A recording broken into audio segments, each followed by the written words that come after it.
They say the scariest monsters are the ones hiding inside us. But what happens when that darkness finally breaks free? When a human soul becomes something else, something ancient, evil, and hungry? Tonight, we're diving into the shadows where faith shatters and screams echo, stories of ordinary people turning into vessels of pure terror. These films don't just show possession, they drag you inside it. So, keep your lights on, and maybe say a prayer. This is Top 10 Horror Movies about humans turning into demons. 1. The Exorcist, 1973. When a young girl becomes possessed by an ancient demon. Her mother seeks the help of two priests, and what follows is a battle between faith and pure evil. There's something deeply unsettling about innocence being corrupted. A child's laughter turning into a guttural growl. Eyes once filled with light now burning with something unholy. The Exorcist isn't just a movie. It's an experience that claws at your beliefs and whispers. What if this could happen to someone you love? It begins quietly, almost peacefully. A girl named Regan, living an ordinary life with her mother. But then come the noises in the attic. The cold air that seems to follow her. The voice that isn't hers. You watch her slip away piece by piece. Her body twisting and contorting as if something inside is trying to escape, or trying to take over. And when Father Marin arrives, you feel that chill, the calm before the storm. Because this isn't just a ritual, it's war. Every word of Latin he speaks feels like a blow against the darkness. Yet the demon laughs, mocking faith itself. You can almost smell the incense, hear the screams, and feel the weight of the cross trembling in his hands. But here's the thing. The Exorcist terrifies not just because of its visuals, but because it forces you to confront your own fears, the unseen things that might linger around you. What if evil doesn't need to knock? What if it's already inside, waiting? So when the final scene comes, when silence finally returns, it's not comfort you feel. It's that lingering dread, that maybe the demon didn't really leave, maybe it just found a new home. If you think you've seen all kinds of horror, think again. The Exorcist doesn't just scare you, it follows you. Long after the screen goes dark. Would you dare watch it alone, in the dark? 2. The Evil Dead, 1981. A group of friends unleash ancient demons after reading from the Book of the Dead, trapping them in a remote cabin where madness and possession take hold. What if the voice calling your name in the dark wasn't human? What if the person sitting next to you, your best friend, your lover, suddenly turned into something twisted? Something that used to be them? That's The Evil Dead, a film that doesn't just show demonic possession, it drags you into it. Kicking and screaming. It starts with laughter, music, and the soft crackle of a cabin fireplace. 5 friends escaping for a weekend of peace. But peace dies the moment they find the Necronomicon, the Book of the Dead. Its pages, made of human flesh, whisper secrets no one should ever hear. And when those words are spoken aloud, the forest awakens.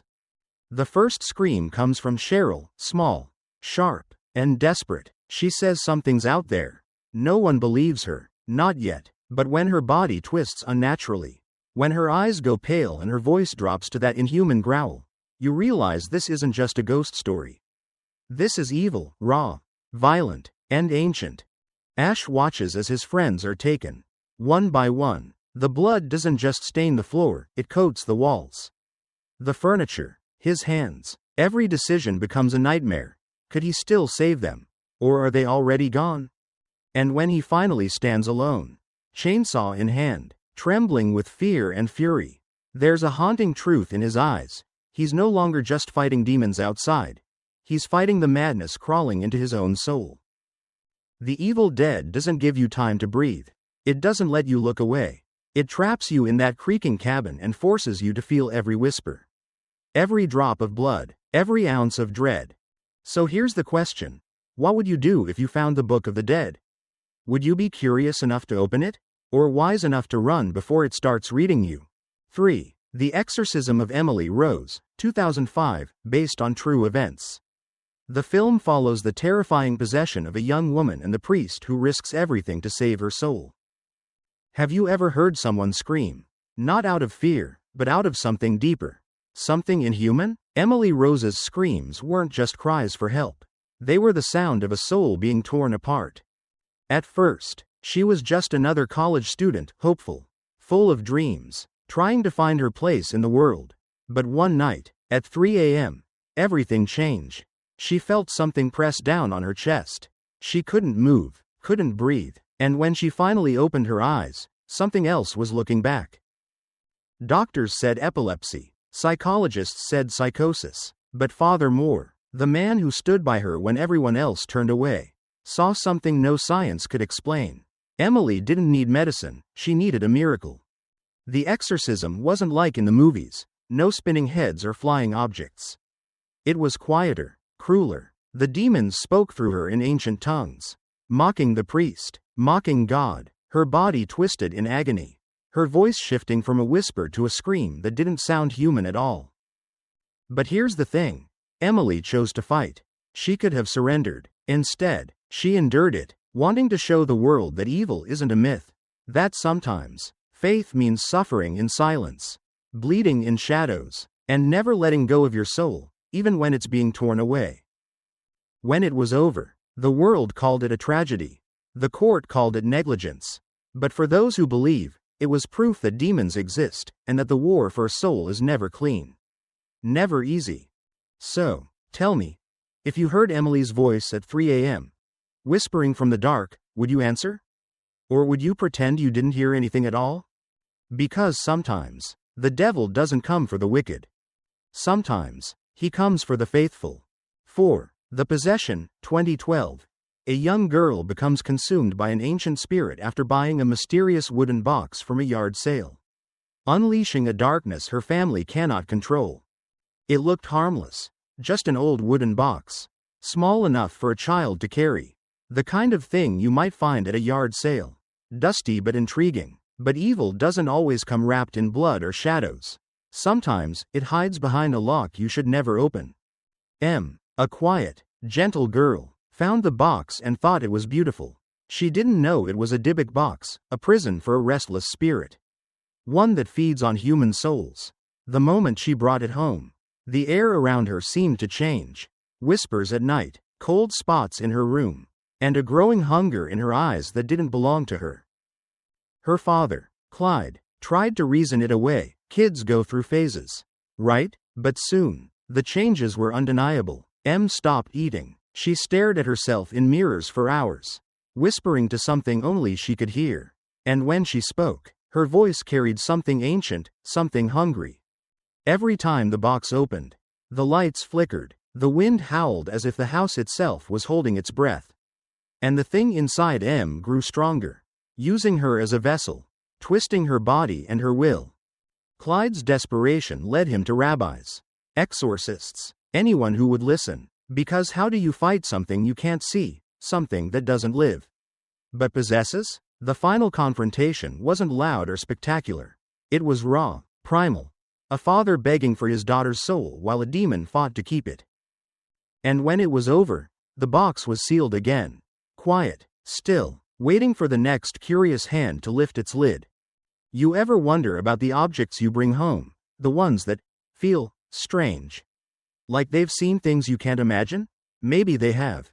Maybe they're watching you right now, waiting for you to touch them again. So if you ever find a box that whispers when the room is silent, don't open it. Not even once. 5. Hereditary, 2018. A grieving family begins to unravel dark secrets that tie their bloodline to a demonic cult, and one by one, they realize the evil isn't coming for them, it's inside them. Grief is strange, isn't it? It makes you see things that aren't there, or maybe it just opens your eyes to what always was. In Hereditary, sorrow isn't the enemy, it's the doorway, and what comes through that doorway will never leave. It starts quietly, with death, a funeral, a family trying to understand the legacy of a woman who seemed cold, secretive, and distant, but her presence lingers, in the walls, in the shadows, in the way her daughter Annie can feel her mother watching even after she's gone. Then the accidents begin, a seance gone wrong, a candle flicker that feels like a breath, and the sound of a clicking tongue echoing in the dark, a sound that doesn't belong to the living anymore. When Annie's son, Peter, starts seeing his dead sister, the truth claws its way out. This isn't grief, it's a ritual. Their bloodline was never theirs to begin with. Every choice, every tragedy, was part of a demonic plan, centuries in the making. You can feel the dread creeping under your skin as the family tears itself apart, not because they've lost each other, but because something else is wearing their faces. Annie's eyes, wild with madness and despair, searching for a way to stop what's already begun. Peter's trembling breath as he realizes he's not himself anymore, he's becoming something else. By the end, the silence in that house is suffocating. The candles burn without wind, the faces smiling in devotion to their new king, a demon reborn in human flesh. That's the horror of Hereditary. It's not about possession, it's about inheritance, the kind that doesn't pass through wills or property, but through souls. So tell me, how well do you really know your family's past? The traditions, the secrets, the names whispered in old photographs? Because sometimes, evil doesn't need to be invited in. Sometimes, it's already in your blood. 6. The Conjuring, 2013. A family's dream home turns into a nightmare as dark forces invade their lives, and two paranormal investigators face evil far older and stronger than they imagined. You know that feeling when a house just doesn't feel right? The walls are too quiet. The air feels heavier at night, and no matter how many times you check, that door you locked somehow swings open again. That's how it began for the Perron family. They moved into a farmhouse in Rhode Island, full of hope, laughter, and the smell of fresh paint. But soon, their smiles faded into sleepless nights, because something in that house didn't want them there. At first, it was harmless, a faint clap in the dark, a picture frame falling for no reason, the family's dog refusing to enter the house. But when bruises started appearing on Carolyn's arms, when the youngest daughter began talking to someone in the corner, they knew it wasn't imagination anymore. And that's when Ed and Lorraine Warren arrived, two people who'd faced the unthinkable before. But even they felt it, that cold, ancient presence that seemed to twist the air whenever they prayed. Lorraine saw visions of a woman who once lived there, a witch who'd sacrificed her child to the devil and cursed the land. Her name, Bathsheba. From then on, the house became a battlefield. Lights shattered, doors slammed, shadows whispered, and the mother, sweet, terrified Carolyn, began to change. Her voice deepened, her eyes grew distant, and when she looked at her children, it wasn't love anymore, it was hunger. The Warrens knew they had one chance, an exorcism. No priests, no time, just faith against fury. Lorraine clung to Carolyn's soul, screaming her name through the chaos until, for a moment, the mother remembered who she was. And then, silence. The Conjuring isn't just a haunted house story. It's about how evil doesn't always come from outside, sometimes it finds its way inside the ones we love. It's about faith, courage, and the terrifying realization that belief alone might not be enough. So, before you go to bed tonight, take a moment to listen. If you hear a faint clap behind you, don't turn around. 7. The Last Exorcism, 2010. A preacher who has lost his faith agrees to perform one final exorcism for the camera, only to realize that what he's facing is far more real than he ever believed. Have you ever pretended to believe in something for so long that it eventually believes in you? Reverend Cotton Marcus wasn't a bad man, just a broken one. After years of performing fake exorcisms, waving crosses over frightened families, and collecting his donations, he had mastered the art of illusion. He wasn't chasing faith anymore. He was chasing proof that people would believe anything if you sold it with enough conviction. So, when a documentary crew offered to follow him for one last exorcism, he agreed. He'd show the world that demons weren't real, that fear was the only possession worth talking about. Their journey led them deep into rural Louisiana, to a farm drowning in silence and secrets. There, a desperate father begged Cotton to save his daughter, Nell, a soft-spoken teenage girl with eyes too innocent to hold the horrors her father described. At first, it was easy. Cotton performed his usual tricks, hidden speakers, a smoke machine, Latin phrases that sounded ancient but meant nothing. The family believed, as always. Everyone smiled, relieved. The crew packed up. But that night, Nell showed up at Cotton's motel, barefoot, bloodstained, whimpering prayers that made no sense. From that moment, everything began to unravel. Objects moved, animals were found mutilated. Nell's voice, sweet and trembling, would shift into something guttural, ancient, and cruel. The camera captured it all, her body twisting in impossible ways, her laughter echoing like it belonged to something older than time. Cotton's confidence shattered. His rational mind fought against what his eyes were seeing. It's all trauma, he told himself. It's not real. But when he found Nell in the barn, surrounded by firelight and chanting strangers, he finally understood. This wasn't a show anymore. The final scene burns into your memory. Cotton, walking toward the flames, clutching his cross like a man who's found faith again, not because he believes in God, but because he finally believes in the devil. The Last Exorcism dares to ask a haunting question. What if the biggest lie you ever told turns out to be true? And when the camera cuts to black, you can't help but wonder, if someone offered to prove that demons are real, would you want to see it? 8. The Vatican Tapes, 2015. When a young woman becomes possessed. A secret arm of the Vatican must confront an evil so ancient. It threatens to rewrite the very balance between heaven and hell. Have you ever seen a smile that didn't reach the eyes? A smile that felt like it knew something you didn't? Angela Holmes was ordinary, a quiet girl, kind-hearted, the sort of person who could light up a room without meaning to. But light attracts shadows, and Angela's light burned too brightly. It began small, a birthday dinner gone wrong. A simple cut on her finger led to a strange infection. Then to an accident no one could explain. Birds crashed into her windows. Electrical devices sparked when she entered the room. The kind nurse who helped her in the hospital ended up hurting herself. And Angela didn't even remember it happening. Doctors said it was psychological. The church said otherwise. Father Lozano, a priest torn between faith and logic, was sent to observe her. He didn't want to believe what he saw, the way her voice could shift from angelic to monstrous in a single breath. The way her words cut like blades, whispering secrets about his past she should never have known. Then came the Vatican investigators, men in black robes with calm eyes and decades of silence behind them. They didn't talk much, they recorded. They knew what Angela was. She wasn't just possessed, she was chosen.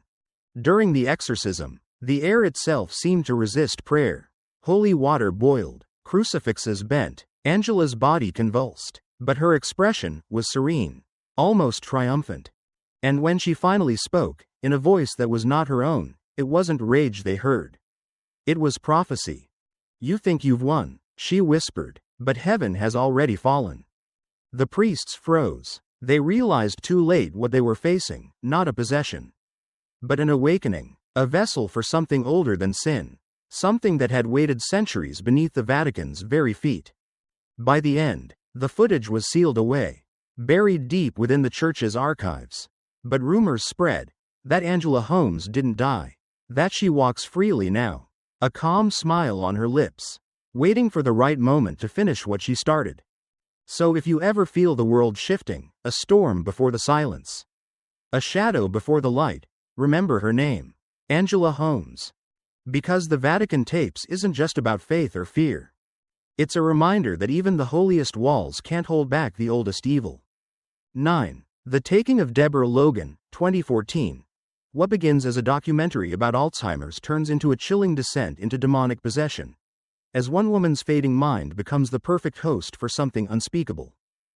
It started as a simple film project, 3 young filmmakers documenting the struggles of living with Alzheimer's. They met Deborah Logan, a once graceful woman whose memory was slipping away, piece by piece, like pages torn from a book. Her daughter, Sarah, cared for her tirelessly, clinging to the hope that science could explain everything. But some things, science can't explain. At first, Deborah's episodes seemed typical: confusion, anger, gaps in memory. But then, she began speaking in languages no one recognized. Her voice changed, not cracked or frail, but guttural, ancient. She started disappearing in the middle of the night, ending up in strange places in her home, the attic, the cellar, rooms she'd long since locked away. One night, the crew watched the footage. Deborah was staring at the camera, her eyes, pale, unblinking, didn't seem to see them. She was whispering something, over and over. A name. Desjardins. That name would become their undoing. They discovered a local legend, Henri Desjardins, a doctor who had tried to achieve immortality through human sacrifice decades ago. His final ritual was never completed. And now, Deborah, fragile, fading Deborah, had become his vessel.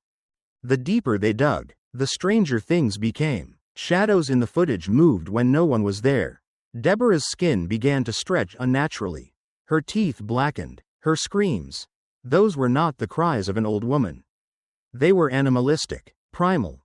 And then, that one night in the hospital, the security cameras caught it all. Deborah, rising from her bed, eyes wide open, dragging a nurse down the hallway with inhuman strength, her mouth opening far wider than it ever should. What came out wasn't a scream. It was him. By the time the crew realized what was happening, it was too late. The line between Deborah and Desjardins had blurred completely. The camera trembled as they followed her into the dark, into that final, unforgettable scene that would etch itself into horror history. Deborah crouched over her victim, mouth distended, consuming the very essence of life. And then, silence. They thought it was over. But years later, a girl went missing near the same town. When she was found, she smiled, a smile that wasn't hers, and whispered one word: Desjardins. So next time you watch The Taking of Deborah Logan, don't just see an old woman losing her mind. See what's behind her eyes. Because sometimes, when the body fades, something else steps in to take its place. 10. Evil Dead Rise, 2023.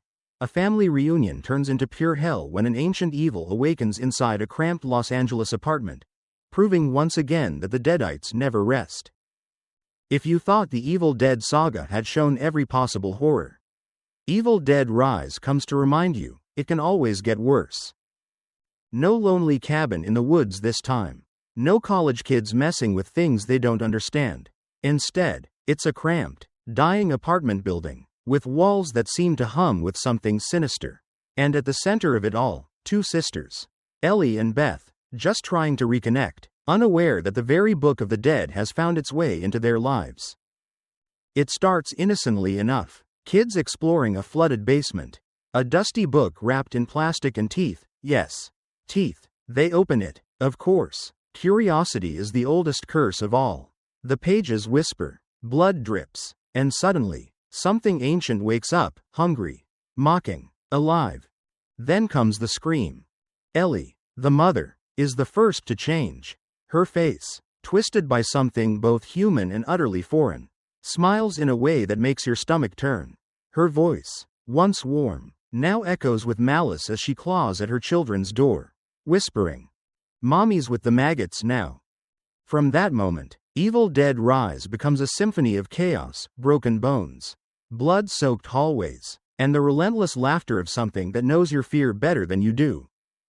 The apartment becomes a trap, a tomb. Every shadow hides something waiting to move. Every reflection shows a face that isn't yours.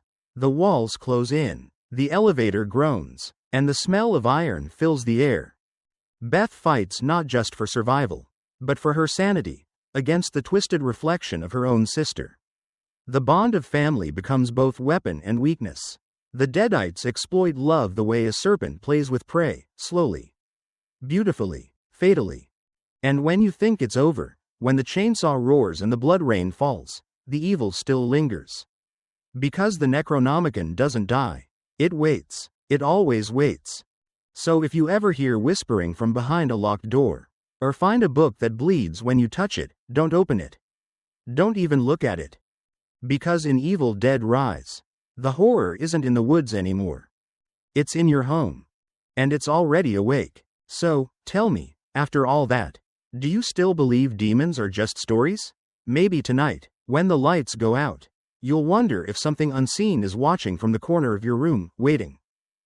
If you enjoyed this descent into darkness, don't let it end here. Hit that like button to keep the evil alive. Share this video so others can face their fears. And subscribe for more tales that crawl under your skin and stay there. Because the next story might just find you.